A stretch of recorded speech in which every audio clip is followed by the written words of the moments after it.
Hello மக்களே, welcome back to குதிரை gaming. இந்த வீடியோ நம்ம என்ன பார்க்க போறோம்னா 1v1 நம்ம ஃப்ரெண்ட் லிஸ்ட்டில் இருக்கிற கூட தான் போட போகிறோம். அது எதில் போட போகிறோம்னா 1 பிஸ்டல் டசத்திகளை மட்டும்தான் போட போகிறோம். இந்த வீடியோ நல்லாயிருக்கும். உங்களுக்கு பிடிச்சா லைக் பண்ணுங்கள், மறக்காம சப்ஸ்கிரைப் பண்ணுங்கள். வாங்க மக்களே பார்க்கலாம்.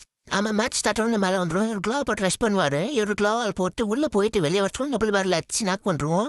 ஃபர்ஸ்ட் ரவுண்ட் நம்ம ஜெயிச்சிடுவோம். வாங்க செகண்ட் ரவுண்ட் பார்க்கலாம். செகண்ட் ரவுண்டில் ஆல்மோஸ்ட் ஜோன் ஸ்விங்க் ஆகிடும். க்ளால் போட்டு வெளியே வந்துட்டு இவர் எங்களுக்கு யார் போகிறார். அவருக்கு ஒரு 54 டேமேஜ் கொடுத்துட்டு இந்த பக்கம் சுற்றி கால் போடுறதுக்குள்ள அவர் என்ன அச்சு காலி பண்ணுறாரு. ரவுண்ட் அவர் வின் பண்ணுறாரு. கால் ரவுண்ட் பார்த்தீங்கன்னா நமக்கு கால் எடுக்க மறந்துட்டேன். அவர்கிட்ட உட்காந்து ஹெச்சி ஃப்ரெண்ட் ஆகிட்டு கால் வாங்கிட்டேன்.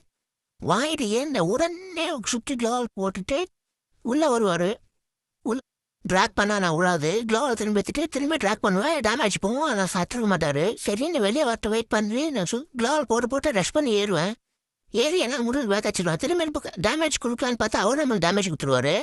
சரி, க்ளோவில் போட்டு உள்ளே ஏறிட்டேன். உள்ளே இது நின்று இப்போ பார்த்தா வந்து உட்பிக்கிற ஒரே தூக்குனா ஊன் தருவார். அவர் நமக்கு டேமேஜ் கொடுத்துருப்பாரு. ஃபோர்த் ரவுண்டில் ஆல்மோஸ்ட் நமக்கு டேமேஜ் கொடுத்து காலி பண்ணுறவர். நான் சுற்றி க்ளோவில் போட்டு உட்காந்து மெடிக்கல் சுற்றி பார்ப்பேன். அவர் அதை புரிஞ்சிங்கன்னா என்னை அடிக்காமல் வெளியே போயிடுவார். நான் அவர் வெளியே போயிட்டேன். ஷாக்கில் ஜோன் வரது கூட பார்க்கல. ஜோன் வரது கூட பார்க்க மெடிக்கெட் போட்டுன்னு இருந்தேன். ரெண்டாவது மெடிக்கெட் போடும் போது ஜோன் வந்துச்சு. அவர் என்னை கூப்பிட்டு இருந்தார். நான் வெளியே போயிட்டு நின்று கொஞ்ச நேரம் ஃப்ரெண்ட் ஆகிட்டோம். நானும் எமௌண்ட் போட்டு ஜாலி பண்ணி நின்றேன்.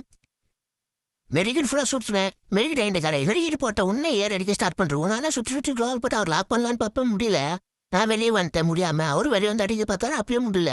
சரி, நான் வெளியே வந்து நின்று கரெக்டாக வந்தார். அடிக்கலான்னு பார்த்தா முடியல. சரி, ஜோன் வந்துச்சு. நான் சுற்றி க்ளோவ் போட்டு உள்ளே போகலான்னு பார்க்குறேன். அதுக்குள்ள அவர் போய் உட்காந்துட்டாரு. நம்மளுக்கு செல்லுக்கு ஒரு பக்கம் எழுத்து இல்லை. மெடிக்கெட் போகும்போது மெடிக்கெட்டோ இல்லை சார் தெரியுது. செத்துட்டு நான் 6th ரவுண்ட் ஆரம்பிச்சு நானும் ஏறும். க்ளோவெல்லாம் போட்டு ஏறுவேன். சரி, அவரும் ஏறி வந்து ஆடுவோன்னு பார்த்தா உட்புறத்துன்னு போயினே இருப்பேன். கடைசியில் பார்த்தா இங்கே நின்று நான் சரி வருவார் அடிக்கலான்னு பார்த்தேன். க்ளோவ் போட்டு நிற்கிறேன். பார்த்தா ஒரு ஆஃப்லைன். அதை வர தெரிந்தா ஆஃப்லைன். சரி, ஆஃப்லைன் பிளேயர் ஆச்சு, நமக்கு என்ன வரப்போகுது. அவரை வெளியே போயிடாரு. சரி, நாமளும் வெளியே போயினா நானும் வெளியே வந்துட்டேன். அவ்வளோதாங்க ஐஸ்.